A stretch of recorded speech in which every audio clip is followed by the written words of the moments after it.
Сәлеметсіздер ме, оқушылар? Бүгінгі сабағымыздың тақырыбы әңгіме оқимын. Сөз.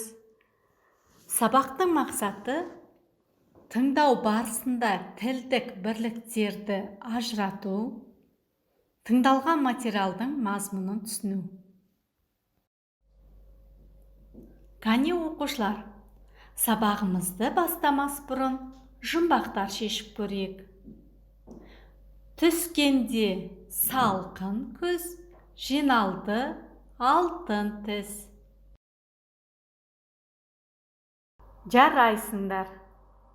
Жауабы жүгері. Келесі жұмбақты тыңдап көріңдер. Аласа ғана бойы бар, қойнына тыққан наны бар. Бұл жұмбақты да дұрыс шештіңдер. Жарайсыңдар. Жауабы бидай. Оқушылар, енді осы жүгері мен бидай туралы мысалды түсініп оқиық. Есік алдында бір түйір бидай мен жүгері таласты да қалды. Мен ірімін, деді бидай. Жоқ, мен, деді жүгері. Айтыс аяқталмай қалды. Әтеш келді де екеуін де шоқып жеп қойды. Осы мәтіннің ішінен қарамен берілген сөзді тауып көріңдер. Дұрыс таптыңдар. Қарамен берілген сөз ірімін. Енді осы сөзді басқа қандай сөзбен алмастырып айтуға болады? Жарайсыңдар. Дұрыс таптыңдар. Үлкенмін. Ірімін сөзінің орнына үлкенмін деген сөзді алмастырып айтуға болады. Енді ережені еске түсірейік. Сөз мағынасының түрлері. Синоним. Мағынасы жуық мәндес сөздер. Антоним. Мағынасы қарама-қарсы сөздер. Амоним. Дыбысталуы бірдей, бірақ мағынасы әртүрлі сөздер. Оқушылар, ережені есімізге түсірдік. Енді тапсырмалар орындаймыз. Бірінші тапсырма. Көп нүктенің орнына сол сөзге мағынасы жоқ сөздерді тауып жаз. Берілген сөздер: зілдей, суық, сәлемдесу, әдемі. Дескриптор. Мағынасы жоқ сөздерді табады, сөздерді сауатты жазады.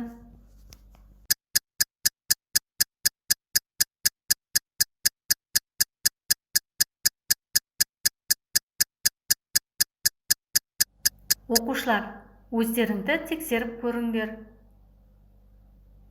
Бірінші тапсырманың жауабы: зілдей, ауыр, сәлемдесу, амандасу, суық, салқын, әдемі, сұлу.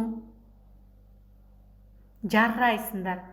Мен сендерді дұрыс орындады деп ойлаймын. Екінші тапсырма. Өлеңді көшіріп жаз, өлеңді жаттап ал. Сүт. Май алады сүттен, құрт алады сүттен, сүт алады молырақ, малын баптап күткен.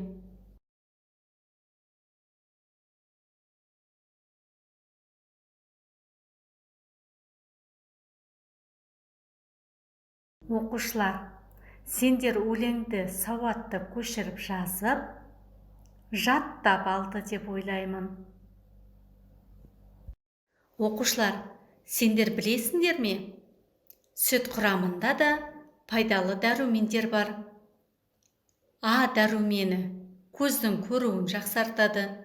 С дәрумені иммунитетті жоғарлатады.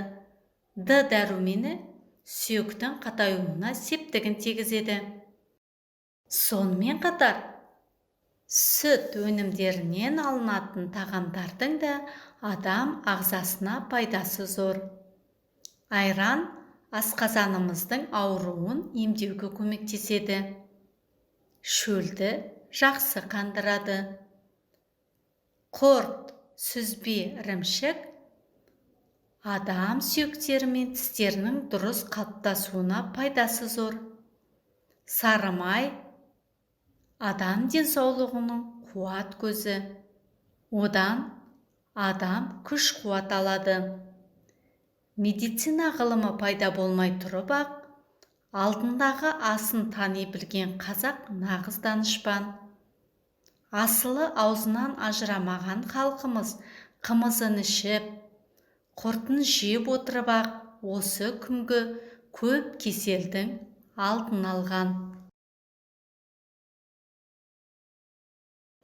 Оқушылар, енді үшінші тапсырмаға назар аударайық.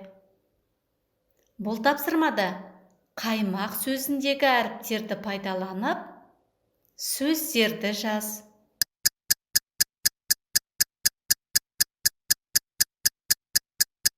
Жарайсыңдар. Сендер берілген сөздегі әріптерді пайдаланып, жаңа сөзді таптыңдар.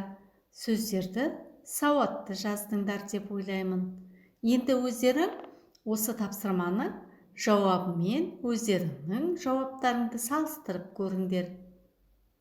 Аймақ, ай, қай, қам.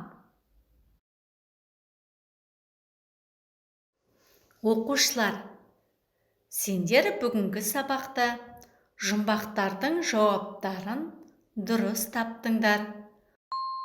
Мысалдарды түсініп, өте жақсы оқыдыңдар. Берілген сөздердің мағынасы жуық сөздерді таба алдыңдар. Өлеңді сауатты жазып, жаттап алдыңдар. Жарайсыңдар. Бүгінгі сабаққа сендер өте жақсы қатысты деп ойлаймын. Осымен сабағымыз аяқталды. Сау болыңдар.